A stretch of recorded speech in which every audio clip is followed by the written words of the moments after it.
Hey, what's going on, you guys? This is Madam, and I'm coming back to you once again. This time, I'm going to go over to this Substack. It's called Being Liberal.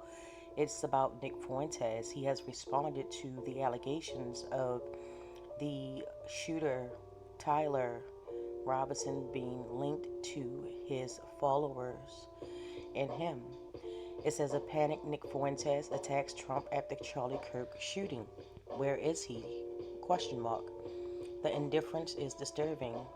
The white nationalist and early MAGA loyalist is panicking after his movement was fingered in Kirk's killing.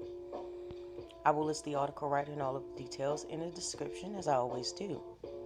White nationalist Nick Fuentes jumped onto X just after midnight Saturday as reports spread about the arrest of Tyler Robinson in connection with the shooting death of Charlie Kirk. Earlier news coverage noted speculation that Robinson may be a groper, a label used for Fuentes' followers, a link that sent the 27-year-old racist into a panic. Uh, he was quoted by saying, "My followers and I are currently being framed for the murder of Charlie Kirk by the mainstream media based on literally zero evidence." Fuentes wrote on X after the left gunned him down. They celebrated and justified it. They said I was next. Now they are blaming me. These people are pure evil. Okay. Fuentes also posted a screenshot showing where is a groper trending on X and tried to push back on the narrative. His remarks came about 13 hours after another post in which he complained about the Trump administration withholding details about Robinson. Release all of the information about the assassin in his Discord contacts, Fuentes demanded. Everyone must be investigated. Tell us the plan. How will the government stop this from ever happening again? Where is the leadership? Question mark. While some on the right initially pointed fingers at the left after Kirk's assassination, Robinson's arrest has resurfaced a long-running feud between Kirk and Fuentes' self-described Groper army. Reports note that the Gropers have often accused Kirk of being insufficiently radical, and their clash dates back to the 2019 so-called Groper Wars, where Fuentes supporters confronted Kirk at Turning Point USA event for being too moderate on immigration and LGBTQ rights. Fuentes, widely known for his white supremacist, misogynistic, homophobic, and anti Semitic rhetoric on his podcast, made headlines in 2022 when he attended a dinner with Donald Trump and fellow anti Semite rapper Kanye West. In another recent post, Fuentes lashed out at Trump for what he described as indifference to Kirk's killing. "We deserve so much more from the administration that we are getting now. We need all of the information about the assassination, and we need rapid, decisive action to crush the left-wing terrorism. Where is the president? Wasn't Charlie your friend? Question mark. His indifference is disturbing." Some of Fuentes' own followers echoed the same sentiment. In their comments, one shared a photo of Trump enjoying himself at Yankee Stadium, writing, "This was him mourning at Yankee Stadium just 24 hours after Kirk was unalived." Others, however, blasted Fuentes for criticizing Trump. "Bro, MAGA, myself included, is out here defending you and your dumb arse gropers from Democrats trying to scapegoat y'all for the assassination of Charlie Kirk. STFU. With the BS." One supporter shot back. And then they have a screenshot of Trump enjoying himself at Yankee Stadium where he got booed. But Back to the article, it says Kirk was gunned down on September 10th during an appearance at Utah Valley University, excuse me. An investigation continued probing the motive. Online speculations have zeroed in on extremist factions that previously targeted him, especially Fuentes gropers who for years derived Kirk as too moderate. During the Groper Wars of 2019, Fuentes' followers repeatedly disturbed Kirk's events, branding him a gatekeeper of establishment conservatism. Now, as the public searches for answers in Kirk's assassination, and the internal far right rift is once again under the microscope, reviving scrutiny of Fuentes and the influence of his devoted base. And that is the end of the article right there. And I'm going to just say, it's really a really pivotal time for people to just, sit back and, you know, wait until the investigation is done. It's already, in my opinion, this is my opinion, it's already, the investigation for me is already tanked because of who's in charge of it. Kash Patel, he has done a terrible job. He decided to prematurely make some statements about, the suspect being caught when they really took two people in question uh, in custody in the first couple of hours, and they were released due to no evidence. Um, Simultaneously, at the same time, it was from the word go when people found out that Charlie Kirk was assassinated, that it was the left. The left did this, the left did that. And it was like automatic finger pointing and blaming. Uh, However, no one is, taking Charlie Kirk, not Charlie Kirk, no one's taking Kash Patel to task for him bumbling the investigation.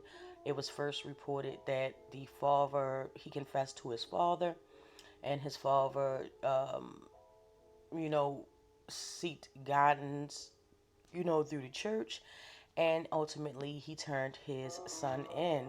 And then you have a press conference after the fact where Kash Patel seemingly wants to take all the credit and say that he and his team did an excellent job of finding it. You didn't know anything until that man turned himself in. He surrendered. You did nothing.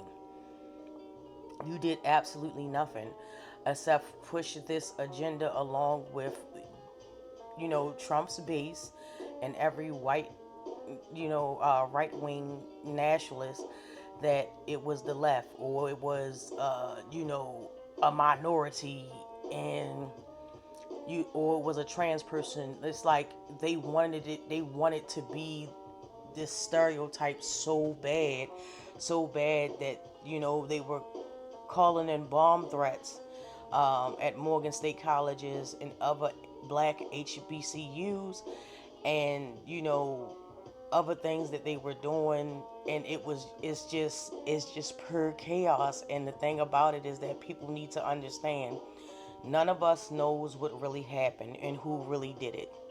Okay, they still have to prove that this young man was responsible. Yes, they see him, running off of the building, jumping off the building, running away from the scene, but you do not see him with a gun that they so-called found in the bushes. In all of the surveillance videos that I've seen, this man did not have a gun on him.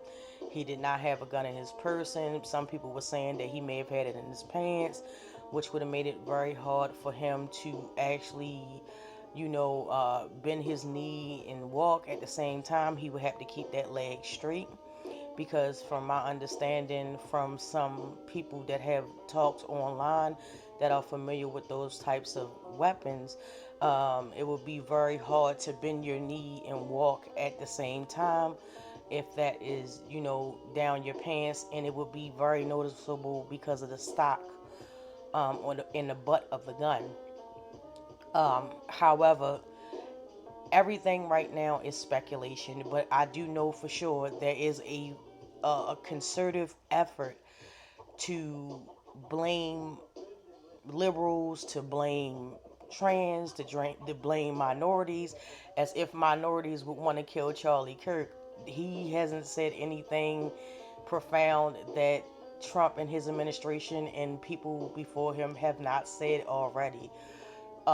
There's nothing that Charlie Kirk has said that isn't from the racist bigot playbook, and that's just the facts of it.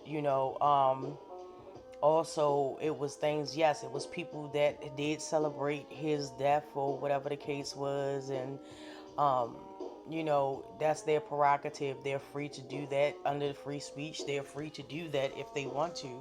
However, the thing is, you know, I want to point out, which another person did bring up, is that when George Floyd's died, Charlie Kirk found this man's daughter and harassed this girl, George Floyd's daughter, when you know at that time she was grieving. She needed sympathy, she needed compassion, all the things that they saying people should have for Charlie Kirk. They didn't give that to George Floyd's daughter, and certainly other people that they made targets of.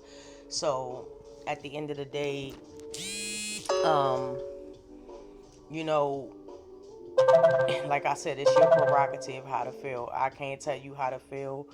Um, you know, if you want to give your sympathy and condolences for this man, fine, no problem. If you don't want to you want to show them and give them the same energy that they gave George Floyd's daughter when they harassed this girl when she was trying to just grieve for the loss of her father, of his life being taken, and all of the vile, divisive things that they were saying about George Floyd's daughter. Um, that's your prerogative. But let me know what you guys think. Drop down in the comment section. Come chop it up with me. I love to hear from you. Don't forget to like, subscribe, and share. And as always, thank you so much. I do appreciate your, you know, feedback. I appreciate you watching my videos. But, I mean, you can't ignore the beef that CK had with Nick Fuentes. Um, you know, no matter how much they try to push it on other people, the fact still remains that Tyler Robinson was a white Christian, white Mormon male that came from a predominantly conservative, mega Republican family, per his own grandmother's reports. She says she doesn't know anyone that associated with her or the family that was a Democrat. So that should tell you right there. But yeah, I'll get with y'all in the next one. And always remember, be good to yourself first. Woke up looking for the flea. I keep you a horn. That can see I keep pushing the blueprint. It's not a beat. Distribute our fight.